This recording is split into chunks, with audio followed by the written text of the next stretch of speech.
여러분 안녕하십니까, 진성호입니다. 문재인 정권은 임기 말년에 오면서 종전선언을 채택하기 위해서 안간힘을 썼습니다. 그리고 시진핑 중국 주석의 방한을 목이 빠져라 기다린 것 같기도 합니다. 또 북경 동계올림픽 때 뭔가 기회를 만들어서 이 미국과 중국 그리고 북한의 어떤 이 공동 생각을 끌어내므로써 종전선언을 완성하려고 시도하기도 했습니다. 그런데 이 모든 것은 수포로 돌아갔습니다. 그런 가운데 오늘 윤석열 대통령 당선인이 시진핑 중국 주석과 25분 동안 통화를 했습니다. 시진핑 주석에 취임한 지 거의 10년이 다 돼가는데 한국의 대통령 당선인과 통화한 것은 이번이 처음이라고 합니다. 자, 시진핑 주석 오늘 윤석열 당선인에게 상당히 좀 따뜻한 발언들을 했다고 김은혜 대변인이 말했습니다. 이걸 지켜보는 문재인 대통령의 마음은 어떨까요? 자, 김칫국부터 마신 문재인 정권, 이제 실질적인 외교는 이런 것이라는 것을 윤석열 당선인이 오늘 시진핑과의 전화통화에서 똑똑히 알려준 것으로 보입니다. 진성호의 직설 시작합니다. 방송에 앞서 아직 진성호 방송의 구독자가 아니신 분은 붉은색 구독 버튼 눌러주십시오. 더 좋은 방송으로 보답하겠습니다. 뜻밖에도 윤석열 당선인과 시진핑 중국 수석과의 이 전화통화 회담을 가능하게 한 1등 공신은 김정은이 아닌가 싶습니다. 자, 김정은이 지금 올해 들어서 10번 넘게 미사일 도발을 했고 이 ICBM까지 지금 쏘았습니다. 이것 때문에 지금 유엔 발칵 뒤집혔습니다. 미국 역시 북한에 대한 추가 제재를 하기로 했습니다. 이런 가운데 중국과의 관계는 참 묘합니다. 윤석열 당선인은 분명히 한미혈맹을 다시 복구시키겠다고 했습니다. 한미연합 군사훈련도 복구시키겠다고 했습니다. 이런 가운데 중국과는 상당히 갈등이 있을 것으로 예측됐는데 의외로 시진핑 주석과 윤석열 당선인의 통화가 성사된 것입니다. 지금 문재인 대통령은 뚜껑이 열릴 만도 합니다.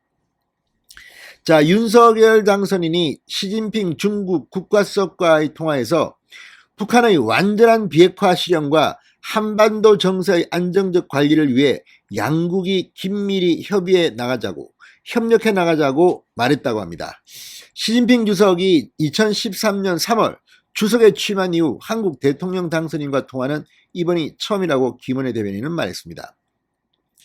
김은혜 당선인 대변인은 오늘 윤석열 당선인이 시진핑 주석과 오후 5시 30분부터 25분간 통화했다고 브리핑했습니다.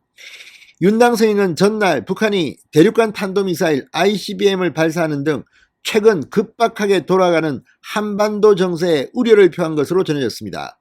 윤 당선인은 시진핑 주석에게 북한의 심각한 도발로 인해 한반도 및 영내 긴장이 급격하게 고조되어 국민적 우려가 크다고 강조하며 양국 간 긴밀한 협력을 요청했습니다. 윤석열 당선인과 시진핑 주석은 수교 30주년, 한중 수교 30주년을 맞아 새로운 한중 관계 발전을 이루어가자는데도 뜻을 같이 했다고 말했습니다. 시진핑 주석은 양국은 이사갈 수 없는 가까운 이웃이다. 양국 관계의 안정적이고 장기적인 발전을 촉진함으로써 양국과 두 나라 국민들에게 혜택을 가져다 줄 수 있도록 함께 노력해 나가자고 말했다고 합니다. 자, 문재인 대통령 친중 정권이라는 비판을 받아왔습니다. 그런데 실제로 시진핑 주석은 문재인 정권에 대해서는 별로 그렇게 대우를 해준 것 같지는 않습니다. 시진핑 주석의 방한 이런 이야기가 나온 적도 있습니다. 오지 않았습니다. 자, 중국은 외교를 할 때 윤석열 같이 강한 사람에 대해서는 예의를 갖춥니다. 그렇지만 비굴해 보이는 그런 태도에는 그냥 강자의 논리를 내세우는 게 아닌가, 이런 추측도 가능하게 합니다. 자, 김은혜 당선인 대변인은 윤 당선인과 시진핑 주석은 취임 후 이런 시일 내에 만남이 이루어질 수 있도록 긴밀히 소통해 나가기로 했다고 말했습니다. 자, 바이든 대통령이 아마 방한할 겁니다. 경쟁적으로 시진핑 주석도 방한할지도 모릅니다. 그러면 문재인 정권은 정말 망신살이 뻗칠 것으로 보입니다. 이게 외교다. 윤석열이 외교를 한다. 당신들은 외교가 아니라 굴종이었다는 비판으로부터 자유로울 수 없을지도 모릅니다. 자, 시진핑 주석과의 통화로 윤 당선인은 당선 이후 보름여 만에 미국, 일본, 중국 정상과 모두 통화를 하게 됐습니다. 푸틴하고는 지금 할 수 있는 상황이 아닙니다. 우크라이나 침공으로 국제적 비판 여론이 비등하기 때문에 러시아는 일단 제외입니다. 자, 시진핑 주석이 그동안의 관례에서 벗어나 윤석열 당선인과 서둘러 통화한 이유는 뭘까요? 북한의 ICBM 도발, 최근 급박하게 돌아가는 한반도 정세, 그리고 미중 패권 경쟁 등을 고려해서 오히려 중국이 한국 눈치를 보게 된 것은 아닐까 생각하기도 합니다. 자, 어쨌든 이 김은혜 대변인은 말합니다. 지난 30년간 높아진 양국의 국제사회의 위상에 걸맞게 지역 글로벌 이슈와 관련해 적극적으로 협력하자는 데 뜻을 같이 했다. 자, 아무튼 이걸 보면 역시 외교는 윤석열처럼 해야 되는 게 아닌가 싶습니다.